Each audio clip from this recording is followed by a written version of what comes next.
So, A Haunting in Venice is the third Hercule Poirot film from Kenneth Branagh, his previous two films being Murder on the Orient Express and Death on the Nile. And I gotta admit, I think Branagh's films get a little bit better with each entry. I really didn't like his version of Murder on the Orient Express. I felt it was very stuffy, and even his shot choices just did nothing for me in that film. And Death on the Nile had a little bit of better cinematography, but also a lot of acting that fell flat. Half the cast felt pretty good, and the other half didn't really work here. Even though I think Branagh worked a little better in that film. And then we come to A Haunting in Venice, which is loosely based on the Poirot story of Halloween Party, and by loosely I mean it mostly just takes place on Halloween.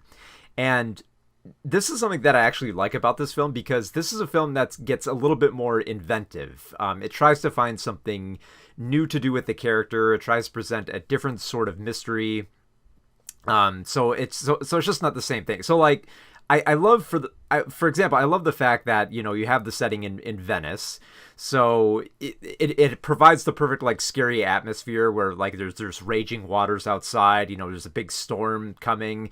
There's no way to get out because, everyone maneuvers around canals there for transportation. So it's got a great setting, and I think that Branagh actually kind of uses it well to stage this film more like a horror film. And he leans so heavily into that, where honestly, if you were to tell me that this was by a different director, Branagh just handed it off to someone who knows how to make, spooky mystery films, I would believe you, because it's night and day between, his previous two films and this one of A Haunting in Venice. So for this story, it takes place in 1947 in Venice.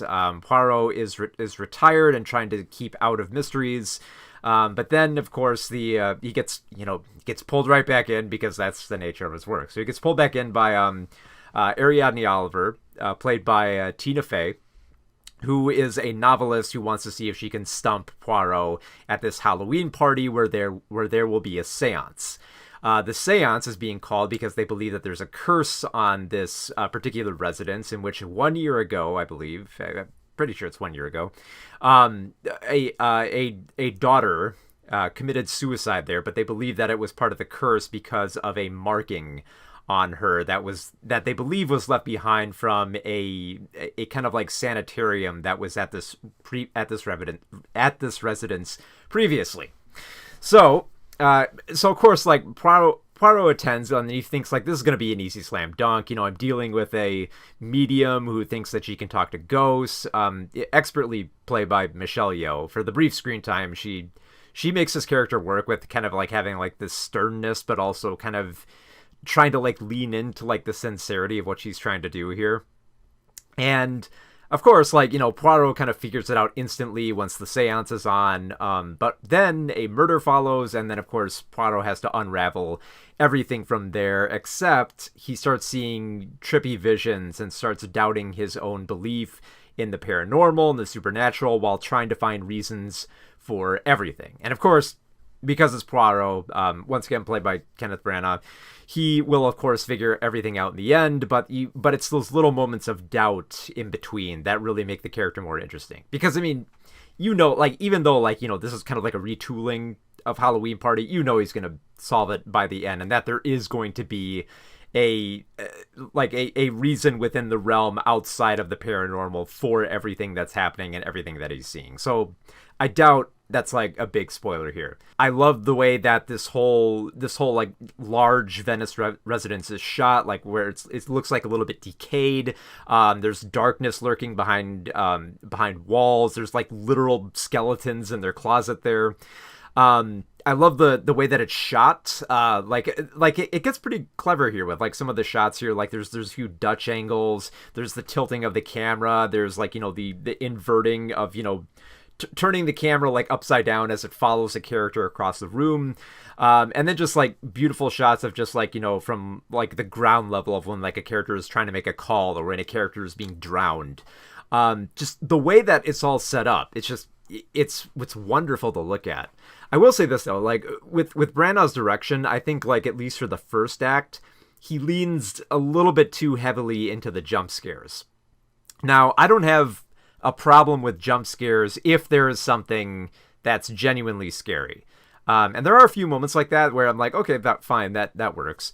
But then there are other like kind of like more cheap jump scares where something is not as scary. Although it does have a little bit of a cover here with what Poirot is experiencing within this, so it's kind of it's okay. It's mostly just the volume of the jump scares. Like it gets to a certain point where I think like maybe half an hour in, and you get to like maybe like the 6th, 7th, or 8th jump scare, and you're kind of like, okay, I get it.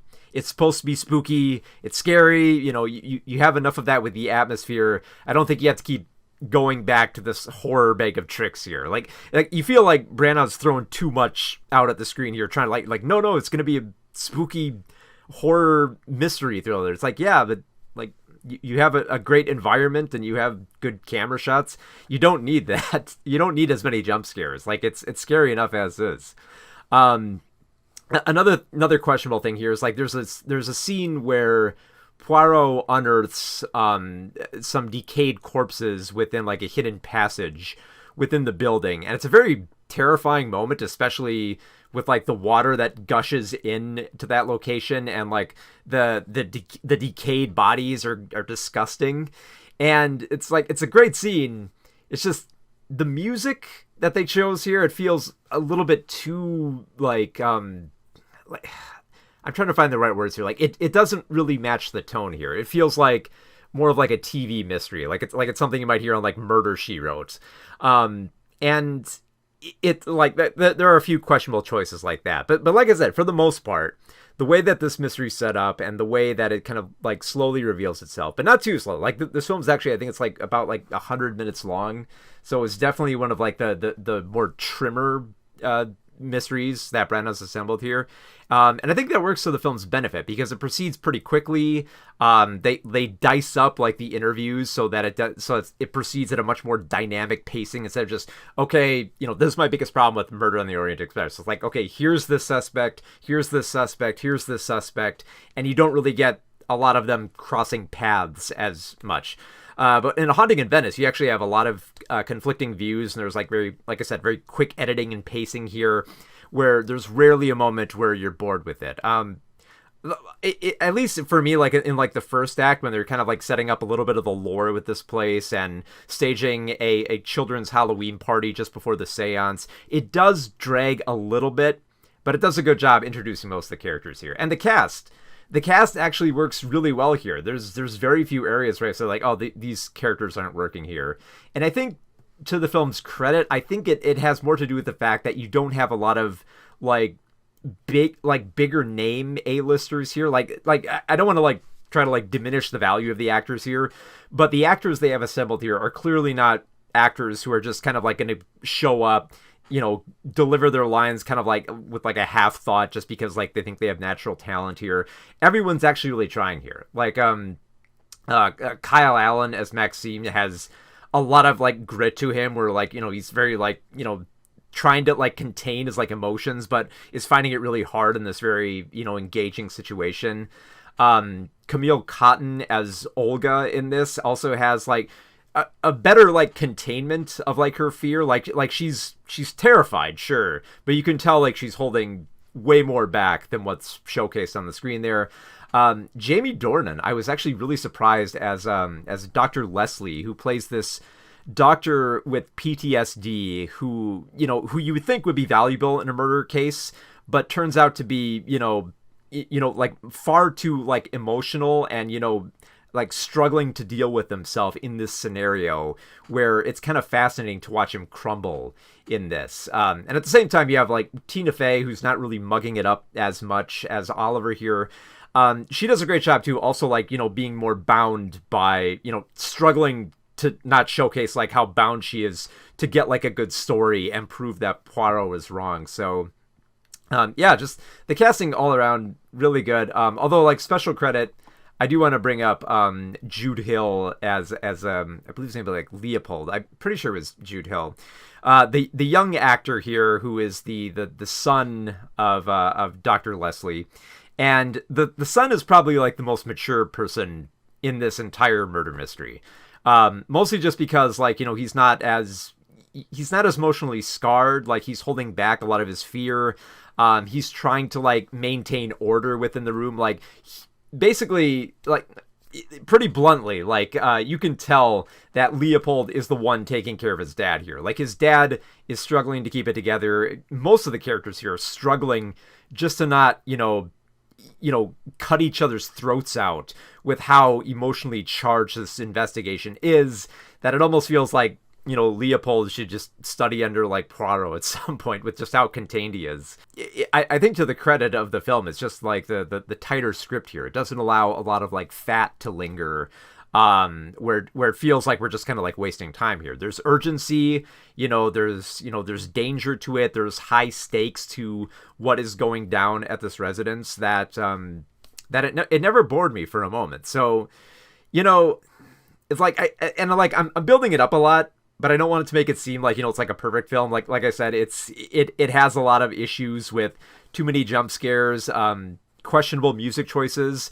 And for as much as I like the Dutch angles, there are a few times where like, okay, yep, this is good, but you got to switch it up a little bit. And thankfully, as the film goes more along, Branagh actually does switch it up a bit. Although I do got to admit, Branagh is coming a little bit more into his own as Poirot here. Like, it never feels like he's too stiff in this role, or he's trying too hard for, like, a laugh or anything like that. He has much more of like an ease to him. Like, he's fitting better into this particular role of Poirot that he's setting up. Not in terms of, like, of what other actors have done to it. Like, obviously there's many better Poirot iterations than this. But if you were to just look at the trilogy that Branagh has set up here, Murder on the Orient Express, Death on the Nile, and A Haunting in Venice, Haunting in Venice is easily the best of the three. And on that level, it's actually a pretty decent mystery, considering how much more playful that Branagh gets with this material, where it doesn't just feel like he's trying to stick too close to the text and make it all like more like a stiff and stuffy play here. There's actually some creativity and invention here, and that makes A Haunting in Venice a pretty solid murder mystery.